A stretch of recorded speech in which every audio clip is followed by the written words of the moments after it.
We'll dismiss the kids and go to Kids Corner.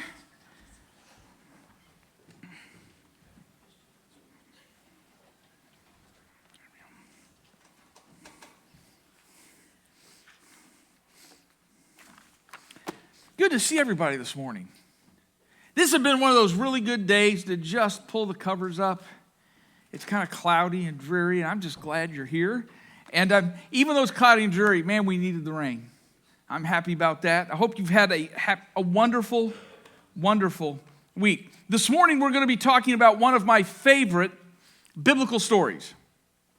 And I'm also beyond excited that as we talk about Israel, I will get to be there in 23 days. And we're going to be at Mount Carmel. And let me just say a little bit about Mount Carmel.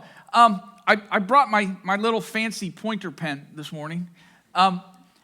I do this in class sometimes.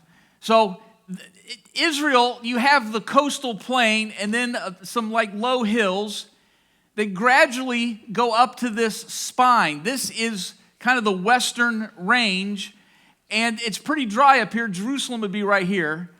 And we're talking about 2,500 feet, 2,600 feet is where Jerusalem is. And so that would be like the main mountain ridge. And we're going to be on top of that in about 3.5 weeks, some of us. And we'll come back with pictures and everything. However, there's a mountain that kind of sticks out all by itself, and it's right here. There's a little knob that sticks out into the Mediterranean. And what? Can't see what?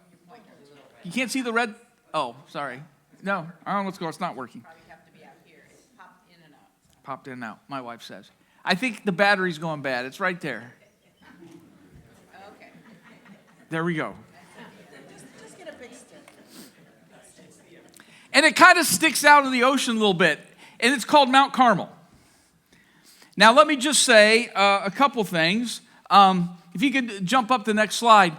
If I was going to Israel just hanging out by myself, I would probably hang out here for 2 or 3 days. It is because it sticks out into the sea a little bit, it gets a little more moisture, so it's green. There's, I think, creeks, and I've seen some water features in there, and there's hiking trails. This is a national park. And I would think I'd like to hang out there and hike and go check out everything, because it's a beautiful, beautiful green spot. In Israel, what? Oh, okay. In Israel, this is kind of out by itself. As a result, this mountain became very, very important. Let's pretend just for a minute. Let's pretend that there is a God, a local God, that is worshiped because this is the God that brings the winter rains. I was looking online, and October is a month that basically rarely ever will see rain. And so when we're there, it'll be dry. Every day will be sunny, and every day will be about the exact same temperature. It'll be like 83, 84 every day. And then in November, the seasonal rains can start to come. And they'll last till about March. Here's the thing.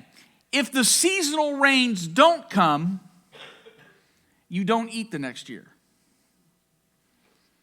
And so pretty much it was thought that there was this local God that brought the rain. He was known as the God of the storm.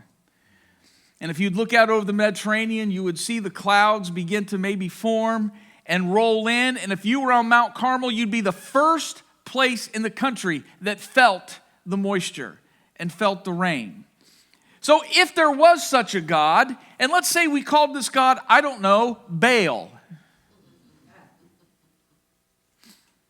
And we worship this God, guess where a lot of that worship would take place? It would take place on Mount Carmel, right here.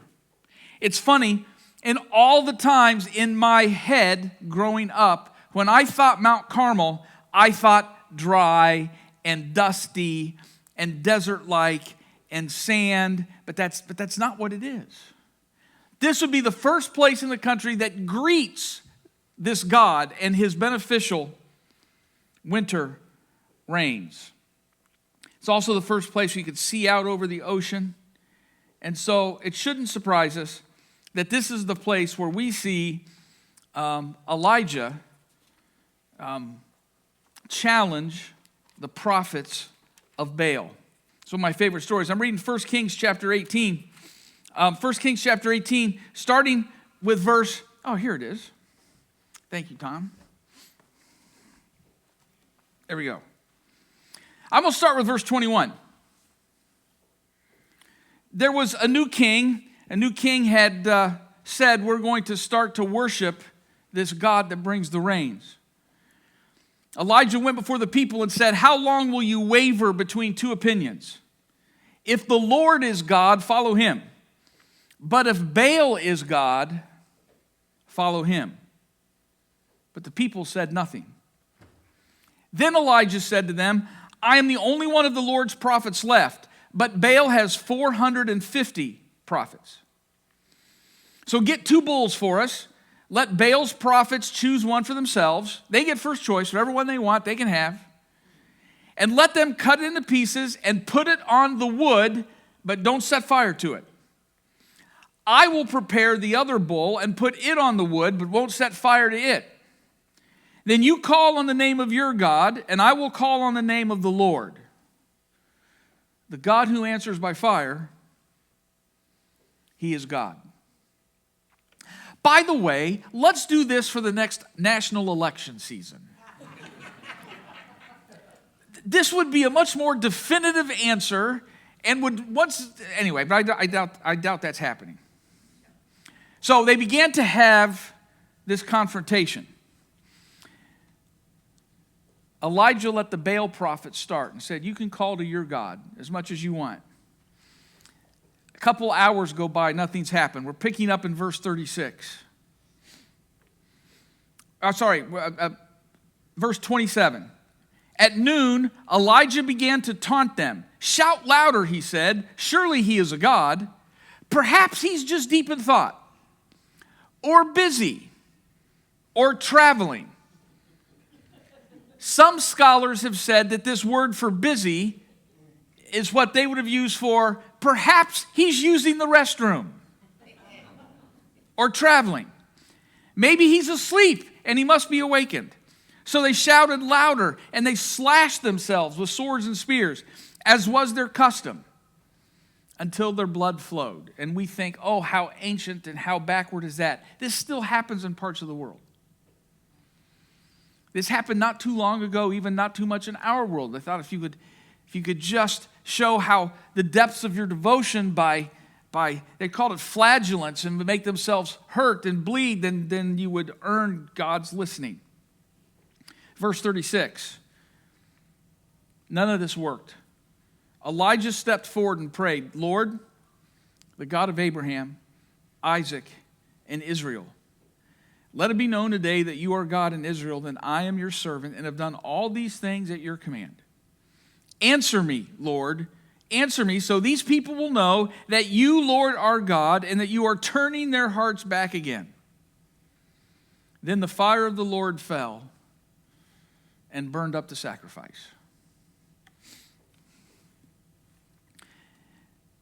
There are times when culture goes bad and rulers decide to follow after things that aren't worthy to be followed. Now, I know I'm going to ask you to really have to stretch your imagination. Imagine living in a place where the leaders go bad and start to act not in the people's best interest. I know that's a stretch. And when culture decides to go down a non-productive and idolatrous path, in that day, that meant they worshiped Baal and Asherah. So you just can't have a god.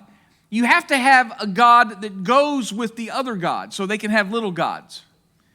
Baal's companion was Asherah. You read all about Asherah in the Old Testament.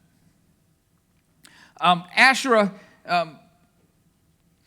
is, you find in later on, the Israelites would erect, they call Asherah poles, and they would have festivals around this, and they were commanded to tear down these poles.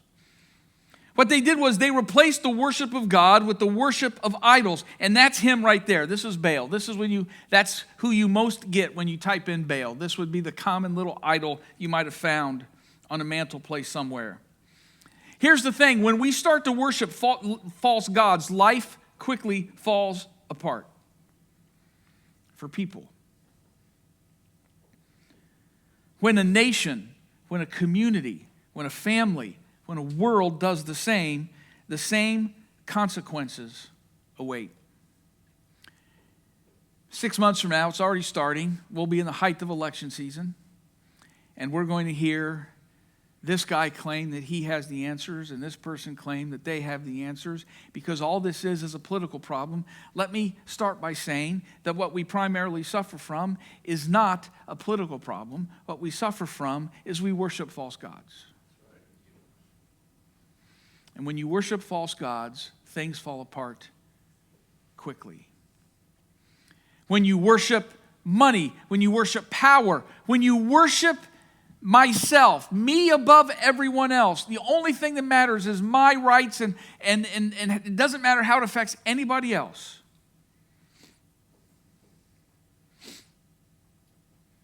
Think about what happens when those gods you worship are fertility gods named Baal and Asherah.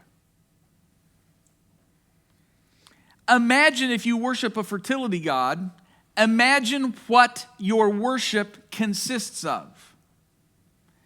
An Asherah pole was basically a giant phallic symbol that they would dance around and then worship. This is not alone.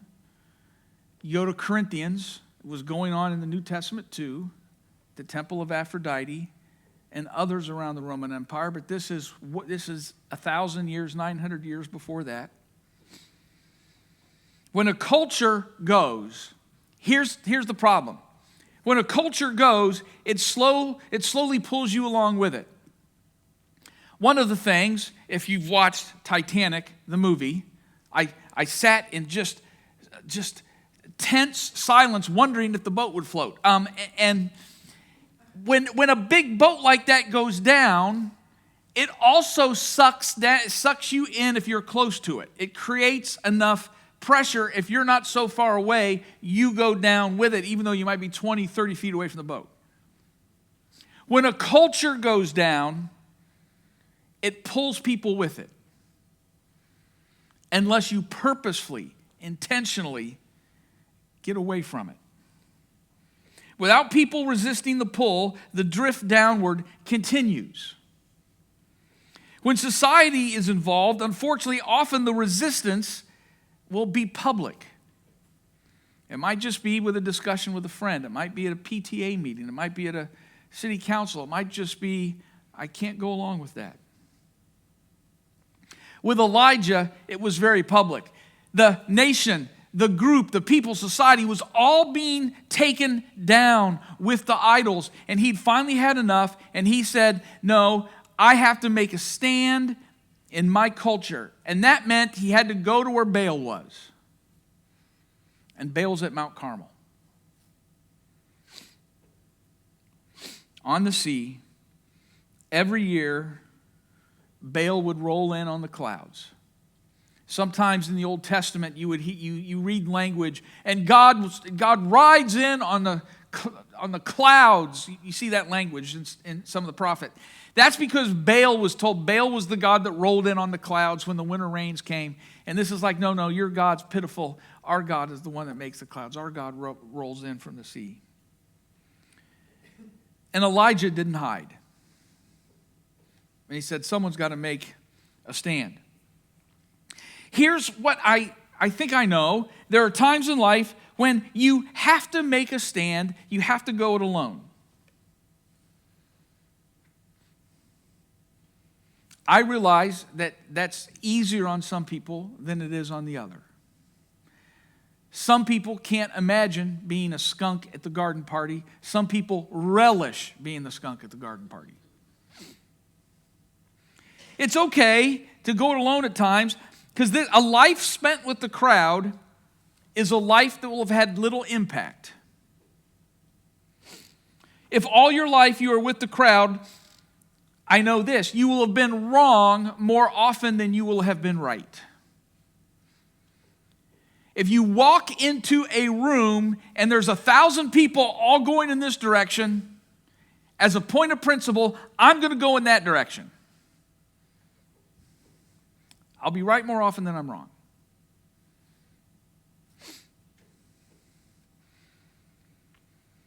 If you do nothing but go with the crowd all your life, you'll also have never shaped anything.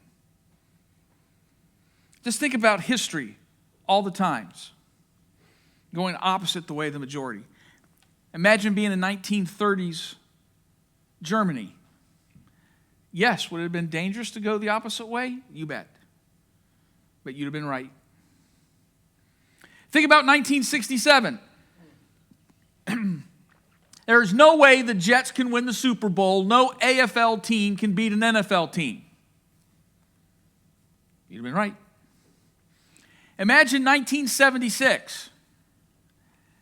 That Reagan guy, he's an actor. He'll never be president. You'd have been celebrated, but you'd have been wrong. In August of 1982, the first week of August, only stupid people invest in the stock market. You'd have been the majority, but you'd have been wrong. 2007. You always have to be in real estate. Everybody knows real estate only keeps going up. It can't go down. Keep pulling money out of your mortgage. Keep doing it because real estate can never, ever, ever go down. You'd have been in the majority. You'd have been wrong. I can go on and on in history. If only financially. If only financially. If you buy the day that everybody else is selling and sell the day that everybody else is buying, you will retire very comfortably. In whatever age you started, whatever age you get done. In recent history, we've seen time and time and time again when everybody said this, you'd have been the majority, and you'd have been wrong. There were not only the 450 prophets of Baal, there were 400 other prophets there as well. So really, the number was 850 to 1. You can't really see it. Well, I tried to get this picture. This is Baal standing alone as a fire, and then you see around him just scores of people. These are the prophets of Baal. 850 to 1. That is not a comfortable place to be. But with God on your side, 850 to 1 is more than a fair fight. Sometimes we forget that. Elijah not only challenged Baal, he challenged 850 prophets. He not only challenged Baal, he challenged the king. He not only challenged Baal, he challenged the prevailing opinion of his culture. He challenged the rulers. They could have turned on him. They could have killed him. We have little hints in the text that maybe they were trying to when this is all over. Because after this is over, you go, wow, he was proven right. The very next chapter of Kings, he's off alone, complaining about his condition. God, I've been faithful. I'm the only one left, and I'm just here alone. I did what you asked me to do, and here I am. Have you ever been there? Have you ever done what you felt was the absolutely right thing to do? Have you ever done what you felt like God absolutely wanted you to do, and at the end, you just feel like, I should have gotten some credit for this. I should have gotten some notoriety. Why do I feel like no one likes me, and I'm out here on an island? Well, there are 3 lessons to remember in all this story. And first of all, just because you feel that way doesn't mean that God has abandoned you. It might take months, it might take weeks, it might take a few years. It might even take a decade or more to figure out the lesson and the path. Here's 3 lessons to remember. And I know what Jesus said, no man can serve 2 masters. Jesus is wrong. Yes, you can serve 2 masters. People do it all the time. Most people out there serve 2 masters. Just watch. Yes, they go through some motions and they're in church, but they really pursue they pursue the latest thing or power, position, or popularity, or money, or status, whatever the thing is. You can serve 2 masters. See, here's the God portion of my life, and here's the regular portion of my life. Most of the time I spend over here, but I can really easily step over here. I can serve 2. Look how easy it is. I've been doing it for 25 years. Well, I've been doing it for 12. I've been doing it for 8 months. Here's the thing. You can do that right up until the moment you can't. And you don't get to choose the timing on that. All of a sudden, it's upon you. I have a feeling part of this was how Elijah experienced this. All of a sudden, he couldn't ignore it anymore, and he had to make a choice.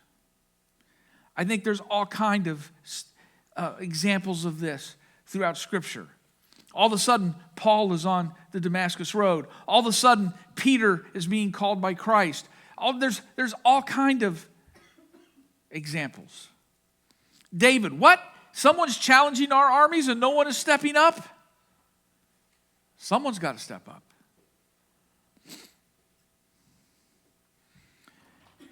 Second thing, God is always willing and will stand with you. When you must choose, I want you to remember, you do not go into the struggle alone. Now, I also don't think that God exactly needs people who are willing to charge into every battle, real and imagined, that they see. When I was 20, there were 73 hills that I was ready to die on. I was looking for the next hill. When on one hill, I was looking for the next hill to die on. I'm not sure that's much useful to God. I'm down to about 3 or 4. But I'm really ready for these 3 or 4. When you're actually called to go into a struggle and stand alone, God will walk through it with you and stand with you and fight the battle for you in ways that you cannot possibly know or imagine.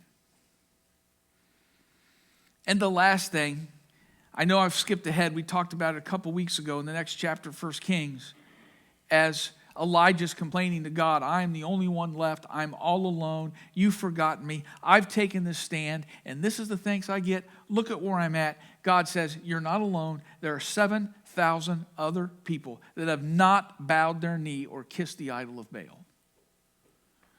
You aren't alone. Just because you can't see someone else doesn't mean that that someone else doesn't exist. Just because you can't feel for a moment doesn't mean that God's not actively standing with you. One of the things that I think should keep us going is the fact that we know, and it's why that song this morning I think is so meaningful. All my life you have been faithful. All my life you have been so, so good. Because 20 years from now, 10 years from now, 10 years ago, we all think about that thing where at the time it seemed like we were walking alone. We got through it and you went, I get it. But then the next one comes and it's like that just goes away. And we forget that God's been faithful. There are others. I don't know where the next 10 years will be or 20 years will be. Quite frankly, culturally, 20 years ago, I would not have predicted some of the stuff that's happening right now if you gave me 1,000 guesses. Because I would have said, no. No one would ever believe that. No. That's Gnosticism from 2,000 years ago. No one, that will never circle its way back around. And yet here we are in a lot of things. I don't know what little stand you might have to take in your neighborhood, in your work. I just know that we serve a God who's faithful. And that when the choice comes, and there might be one time in life, there might be 15 times in life, when God is actively asking you, you have to stand your ground right here. And you can't control the timing. You can't say, God, I'm not ready for it. Give me another 3 months. Then I'll be ready for it. Let me know 3 months in advance so I can prepare. That's not how it works. You wake up on a Tuesday, you had no idea that 1 p.m. was happening. And at 1 p.m., there it was. It just plop fell out of the sky right in front of you. You can't serve two. And that when you have to take a stand, God stands with you. And you are never, ever, ever alone in this struggle. And everybody has struggles. This has been, in our house, this will be 10 years from now, 2023 will be the year in black. This will be the calendar where we make ugly scribbles on at the end of the year. Our daughter-in-law, Dottie, every Christmas makes a calendar for the family with all the pictures, from the year before. So we go the next month, there's pictures of the grandchildren or the kids or the family pictures together and all that kind of stuff. And a lot of times we kind of keep them and we look back at those pictures. This will be the calendar. We make ugly scribble marks on everything, from surgeries and recoveries and unexpected things and family issues and the drain pipe from the sink busting and water ending up in the basement, all the stuff. It's happened. God walks with us in every struggle. Just because you can't feel it doesn't mean he's not with us.